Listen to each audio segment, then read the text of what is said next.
ആരൊക്കെയാ ഈ ചത്തുപോയവര്? 150 വർഷങ്ങൾക്ക് മുമ്പാ.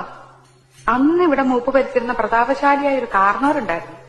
ആ കാർന്നവര് തഞ്ചാവൂരിൽ നിന്നങ്ങാണ്ട് ഒരു നൃത്തക്കാരിയെ മേഡമെ കൊണ്ടുവന്ന് താമസിപ്പിച്ചു.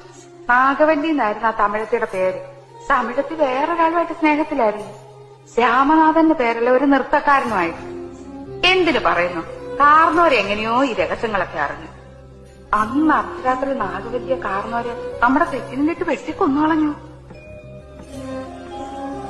8ാം ദിവസം ദുർഗാഷ്ടമി രാത്രിയില് നാഗവല്ലിയുടെ പ്രേതാത്മാവ് ഒരു രക്തയക്ഷിയായിട്ട് മാറി കാർന്നവരെ കുത്തി കൊലപ്പെടുത്താൻ വേണ്ടി അരയ്ക്കകത്ത് വരെ കയറി ചെന്നാ പറയുന്നേ.